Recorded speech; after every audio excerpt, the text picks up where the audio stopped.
Audi has sold over 737,000 Q5s in the United States, and one specific generation has quietly handed owners repair bills of up to $16,000 on an engine that looked completely healthy at purchase. Another has a safety defect so absurd it took a federal recall covering over 280,000 vehicles to force the fix. And the trigger was a passenger spilling a drink in the back seat. The Q5 most buyers assume is the safe, economical, cheap-to-run choice, is the one the data keeps pointing at as the financial trap. And the one most buyers walk straight past, assuming it's too expensive, too thirsty, too much, turns out to be the most reliable, most rewarding Q5 Audi has ever built. Today, the spilled drink death trap, the piston ring abyss, the timing chain roulette, and on the other side, the analog peak, the solid gold express. The Q5 mechanics quietly recommend when nobody's watching and almost nobody buys for the right reasons. By the end, you'll know whether the Q5 you're looking at is the smartest buy in the premium SUV segment or a repair bill you haven't met yet. Worst 3, 2018 to 2021 Audi Q5 FY pre-facelift, the spilled drink death trap. When Audi launched the second-generation Q5 in 2018, it was a genuine step forward. The interior moved upmarket, soft-touch surfaces, a cleaner dashboard, the virtual cockpit display sitting flush in the instrument binnacle. The 2.0 TEA 888 Gen 3 was smoother and more refined than anything in the first generation. On the showroom floor, this was the Q5 that finally felt like it belonged alongside the BMW X3 and Mercedes GLC. But here's what the brochure didn't mention. Audi's engineers placed the gateway control module, the central hub managing every major vehicle system, directly beneath the rear seat center console and cup holders. No protective cover, no waterproofing. A backseat passenger spills a drink or heavy rain finds a gap in the underbody seam, and that module shorts out. When it does, the car's own safety programming interprets the fault as a threat and shuts the powertrain down. Not gradually, not with a warning light, immediately, at highway speed, one owner filed directly with the NHTSA. This happened to me on September 7th, causing my car to come to a complete stop immediately after passing through an intersection. Eventually, this will get someone killed or seriously injured. Replacing the module requires live server programming to pair it to the car's VIN. You can't just swap a part. An independent specialist charges up to $1,050. At an authorized Audi dealer, that climbs to up to $1,550. The plastic water pump housing on the EA888 Gen 3 warps, cracks, and leaks coolant, adding up to $1,900 to the bill. An NHTSA safety recall mandated a fix, a plastic cover over the module and a sealed underbody seam. If you're looking at a 2018 to 2021 Q5, check the driver's door jamb build plate first. If the build date is before November 12, 2021, verify recalls have been completed against the NHTSA database using the VIN. If it hasn't, walk away.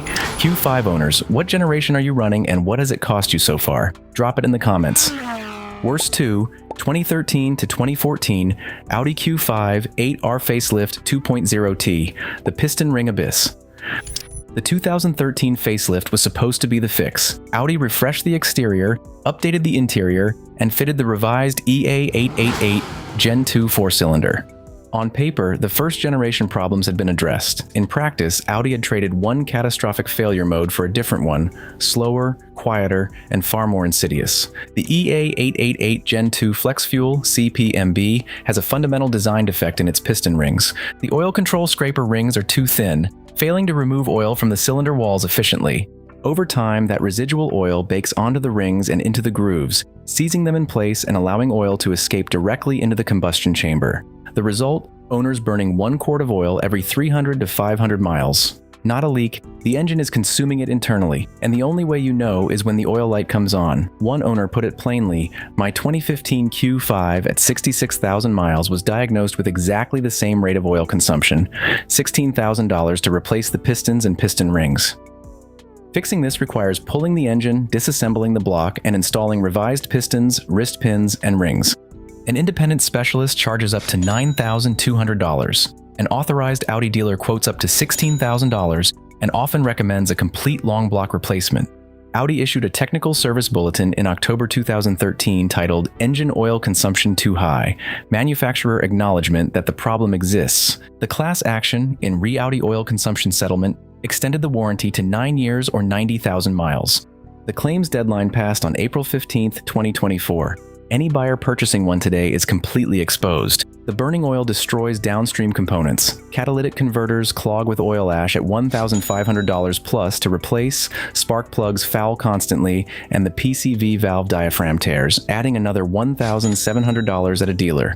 Before you look at any 2013 to 2014 Q5 with the 2.0T, pull the spark plugs. White, crusty, ash-coated electrodes tell you everything before you spend $1 on anything else. If this research is saving you from a 5-figure mistake, hit the like button. It takes 3 seconds and helps us get this in front of more buyers before they sign anything. Now, the worst Q5 Audi ever built, and this one has a class action with your name on it. Worst one, 2009 to 2012 Audi Q5, 8R pre-facelift 2.0T and 3.2 LV6. The timing chain roulette. This one might genuinely surprise you. The first generation Q5 is the model that put Audi on the map in the American premium SUV segment, the one with the heritage, the reputation, the one on every best used luxury SUV under $20,000 list online, and it's the one the data keeps pointing at as the single most financially dangerous Q5 you can buy. Step into a 2009 to 2012 Q5 and the appeal is immediate. Tight, well-assembled interior, the 2.0T TFSI pulling cleanly, Quattro inspiring confidence. At used car prices, it feels like an extraordinary amount of car for the money, but here's what happens once the odometer passes 60,000 miles. The EA888 Gen 1 CAEB uses a mechanical hydraulic timing chain tensioner with a cast metal retaining pal. That pal wears down. When it breaks, the tensioner loses its mechanical lock during cold starts, before oil pressure has built. The timing chain goes slack, jumps teeth on the camshaft sprockets, and because the EA888 is an interference engine, the pistons immediately contact the open valves. It's not a warning light, it's not a noise that builds over time, it's an engine that was running and then isn't. Catch it preventatively and an independent shop charges up to $1,896. At an Audi dealer, that same preventative work runs up to $5,235. If the chain jumps while the engine is running, and it does regularly, the valves bend, the cylinder walls score, and the oiling system fills with metal shavings. Complete engine rebuild at an independent shop up to $7,800. At an authorized Audi dealer, up to $16,000. It's not 3 separate problems, it's one failure that multiplies. The timing chain failure puts metal debris into the oiling system, accelerating wear on every lubricated surface downstream. The panoramic sunroof drains clog and leak into the headliner, saturating the airbag canister and creating a shrapnel risk on deployment, documented under an NHTSA recall issued in 2017. The fuel pump flange microcracks under thermal load, allowing raw fuel onto hot exhaust components, noted in a 2016 NHTSA campaign. The class action, Opheim vs. Volkswagen Aktiengesellschaft, covered reimbursements and warranty extensions. That window is closed. One owner on a Q5 forum, I bought a used 2012 Q5 that hadn't had the timing chain maintenance. Oil was spraying out of the heads. $4,500 later, the engine is stripped and rebuilt with new pistons. If you're looking at one of these, demand service records proving the tensioner has been updated to the revised metal part number suffix K or later. Run a VCDS scan and pull the camshaft timing adaptation value in engine group 093. A phase angle reading exceeding the threshold means the chain is already stretched. That is not a negotiating chip. That is a reason to leave. Have you owned one of these? What did the timing chain end up costing you? Real numbers in the comments. The turn, 3 traps, 4 answers. Here's what the Q5 looks like when it gets it right. Those 3 are the cautionary tales. Knowing them puts you ahead of the vast majority of buyers scrolling listings right now. But this isn't only a warning, because Audi has also built some genuinely exceptional versions of this car. Models that mechanics recommend without hesitation. Cars that long-term owners run past 200,000 miles without drama. The 4 you're about to see are what happens when the engineering, the production timing, and the ownership reality all line up. And the number 1 pick, the one we're building toward, is the Q5 most buyers walk straight past. Not because it's flawed, because they've already talked themselves out of it before doing the research. Best 4 2019 Audi Q5 FY pre-facelift, the quiet overachiever. The 2019 Q5 doesn't get talked about the way it should. It's not the newest, not the flashiest, it sits in the middle of the second generation lineup without any particular drama attached to it. And that, it turns out, is exactly why it's worth knowing about. By 2019, Audi had resolved the first-year electronic glitches of the 2018 redesign. The EA888 Gen 3 in this model year features resolved oil consumption piston rings and a redesigned cylinder head, the specific failures of earlier versions addressed at the engineering level, not just patched. Consumer Reports awarded the 2019 model a reliability score of 65 out of 100, the highest of any modern FY generation Q5. Real-world examples are currently crossing 150,000 to 180,000 miles without major mechanical failures. One owner on a Q5 mileage thread, 155,000 miles, no major mechanical issues, still running smoothly. The 2019 also sits at the optimal point on the depreciation curve, primary hit already taken, making it genuinely affordable, yet identical to a brand new Q5 in design and technology. Maintenance over 100,000 miles runs to an upper end of $4,500, the lowest of any Q5 in this lineup. Request certified proof of S-Tronic DSG transmission fluid flushes every 40,000 miles before you buy. That single service record is the difference between a Q5 that runs to 180,000 miles and one that needs a transmission before it gets there. 2019 Q5 owners, what's your mileage sitting at right now? Drop it below. Best 3, 2021 to 2023 Audi Q5 FY facelift, the corrected cruiser. If the 2019 Q5 is the quiet overachiever, the 2021 to 2023 facelift is the version where Audi finally got out of its own way. The gateway control module defect was engineered out of production from November 12, 2021 onwards, with a protective cover standard fit at the factory. The 2.0T TFSI 12V mild hybrid MHEV integrates a belt starter generator that eliminates the engine reboot hesitation that plagued earlier stop-start systems. The interior received a meaningful refresh, sharper screens, cleaner controls, a cabin that genuinely competes with the best in the segment. Properly serviced examples are currently passing 100,000 to 120,000 miles with only routine wear items. Maintenance over 100,000 miles is estimated at an upper end of $4,000. The most predictable cost profile in the entire Q5 range. One long-term reviewer summed it up. The second-generation model is the one to go for. It's proving generally dependable so far. The Quattro Ultra system on these models electronically decouples the rear drive shaft during highway cruising, turning the car into a front-wheel drive vehicle to save fuel, then re-engaging in milliseconds when traction demands it. Most owners never know it's happening. In terms of value against the segment, the 2021 to 2023 facelift competes directly with the BMW X3 and Mercedes GLC on technology and refinement, at a significantly lower used market price point. Verify the build date on the door jamb is post-November 12, 2021, and check the front suspension control arm bushings before purchase. Heavy platforms wear these faster than most buyers expect. Running a facelifted FYQ5, drop your build date and mileage below. Best 2, 2015 to 2017 Audi Q5 8R late facelift 3.0 TV6, the analog peak. Almost every used buyer looking at a first-generation Q5 gravitates toward the 2.0T, assuming it's the economical, sensible, cheap-to-maintain choice. They walk straight past the 3.0 TV6, assuming it's expensive, thirsty, and unreliable. The service data says the exact opposite. By 2015, Audi had resolved almost every systemic defect of the 8R chassis.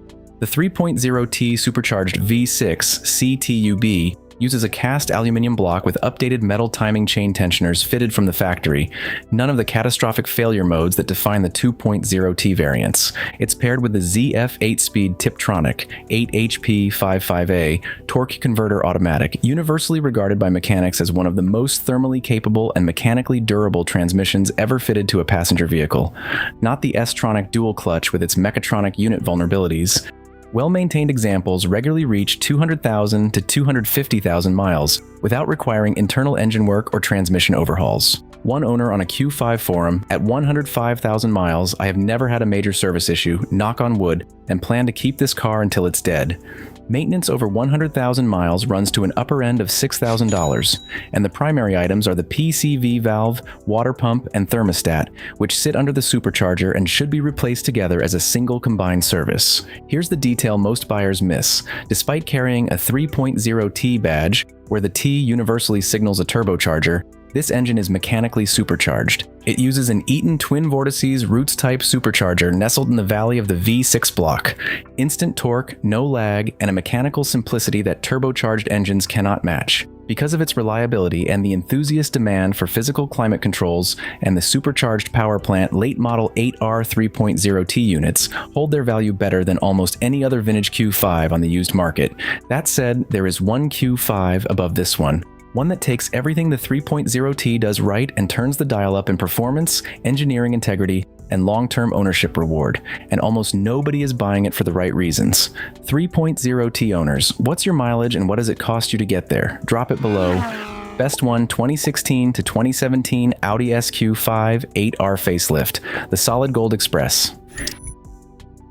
If you'd asked most used Q5 buyers which model to target, they'd have pointed you toward the standard 2.0T. Cheaper to buy, cheaper to run, sensible. The data gives you a completely different answer. The 2016 to 2017 SQ5 is the final production run of the first generation chassis, which means it benefited from every quality control refinement Audi made across the entire 8R lifecycle. The high output 3.0T supercharged V6 CTUB produces 354 horsepower and is paired with a heavy-duty variant of the ZF 8-speed automatic.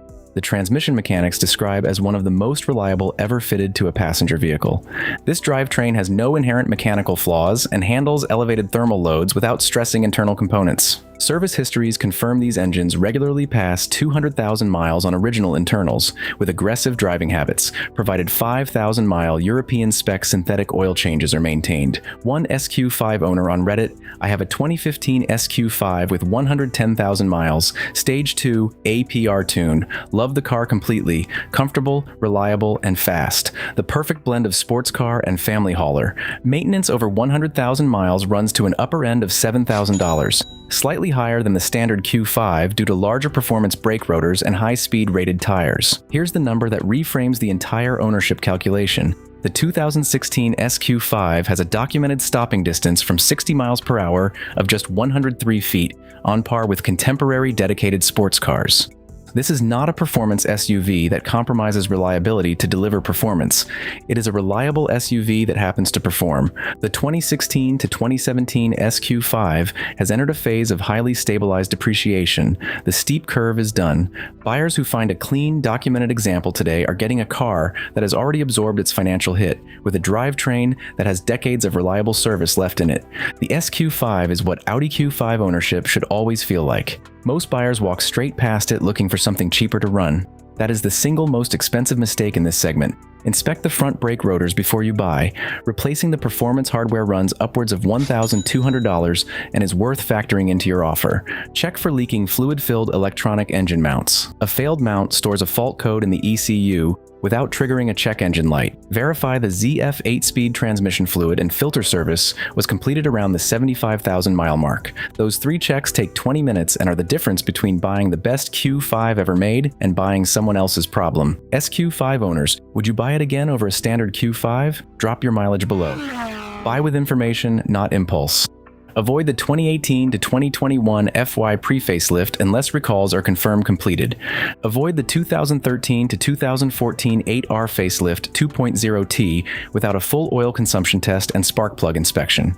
Avoid the 2009 to 2012 8R pre-facelift without documented timing chain service and a VCDS scan, full stop. Seek out the 2019 FY for modern tech at the best value point. The 2021 to 2023 facelift for the most refined and corrected second generation. The 2015 to 2017 3.0T for analog controls, supercharged reliability, and a drivetrain that outlasts almost everything else in this segment.